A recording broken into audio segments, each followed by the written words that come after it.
eat, love, pray it, and then But you just have to be back in the city. I got to come back to the streets. Yeah, That's crazy. Yeah. I like staying in cities. Like Yeah. when I stay in New York City, I'm there for a weekend. But by the time Sunday rolls around, I'm like, You're all like- right, get me the fuck out of here. Yeah. I don't like it. I've never liked it. Even when I lived in New York, I didn't live in the city. I lived in Really? the suburbs. Ah, But that was because I couldn't afford it. I couldn't afford an apartment Gotcha. that had parking. Like it's parking in New York City. oh yeah, It's you're right. crazy. Yeah. And I have to do the road. I travel a lot to do stand-up. I have Mm-hmm. to be able to drive to gigs. So I was driving to Connecticut, New Jersey, and just to get a parking spot, I forget how much it cost back then. This is Mm-hmm. the 90s, but it was out of my budget. I'm honestly I love cities. So anytime I go to if I travel to a state I've never been to before, I always want to stay in the city, and I always go to their downtowns. New York is one of the places that I genuinely do not like. Really? No, I don't know what it is. I genuinely did not like it, which is weird because I like big cities. But for something about New York, I was just kind of like, meh. Really? I don't, dude. That doesn't make any sense because it's the I know. most city. I But wish it I was could articulate just a it. feeling. Yeah. It's not interesting. And it wasn't even like during a weird time. Like I didn't go like during COVID or anything like that. It was pretty normal time. During COVID, they made some weird law in New York City where you're allowed to eat outside. So they built indoor places outside. So they basically built like these there were like little trailers that they set up outside, and they put dining tables in and nice lighting and shit. Seen this one? Yeah, New York City drivers will have to pay $15 to ride through Manhattan. Yeah, I did not know that. you have to pay money to drive through the city. Well, first of this all, is new. Yeah. Oh, they're out of money. Yeah, well, yeah. This is what happens when you make stupid policy decisions. Yeah, you make terrible policy decisions, and you say that you're a sanctuary city, and then Texas goes, "Okay, great," and they just fucking. It's kind of a gangster move by Abbott. I mean, It's pretty gangster. If you're dealing with the border, and the border is where you are, and everyone's like, "We are a sanctuary," Sanctuary like, city. "Oh, are you? Yeah, right. Wonderful." Yeah. I got an idea.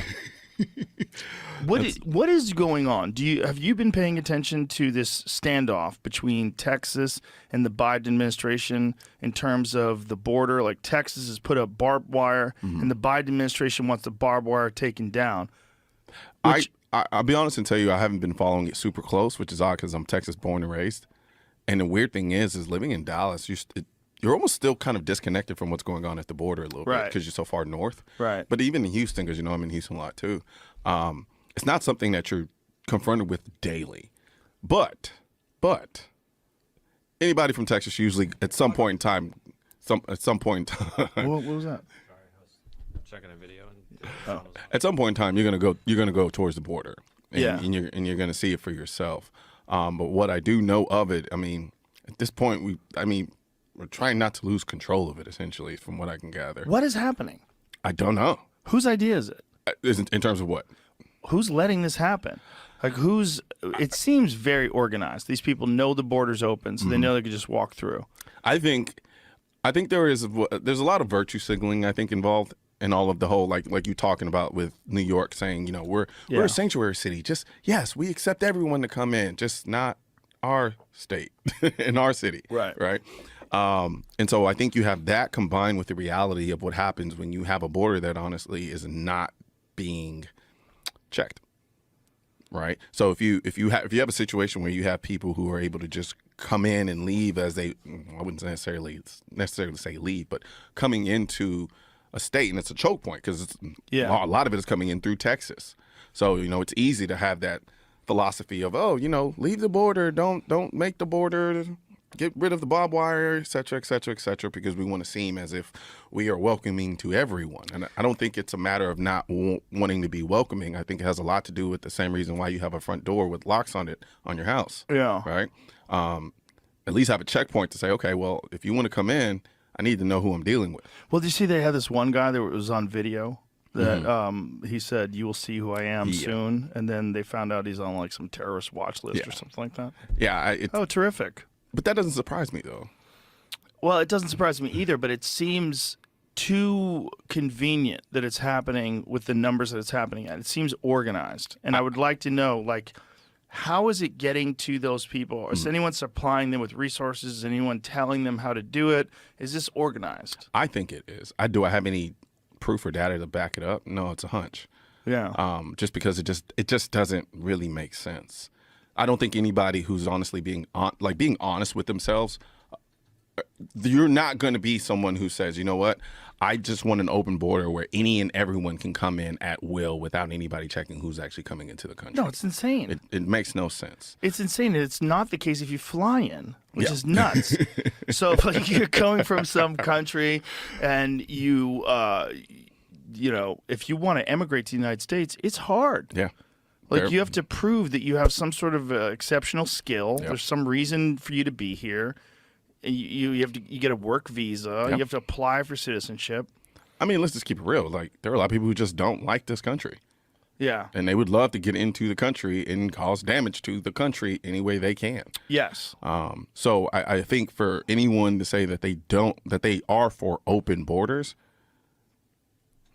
At least there's got to be a percentage of the people that are coming across that we don't want here. There has to be. I mean, that's just reality. Just reality. Yeah. Yeah. I mean, as much as you want to be a kind person, look, I am the grandchild of immigrants. None of my family came from America. They all came from Italy and Ireland.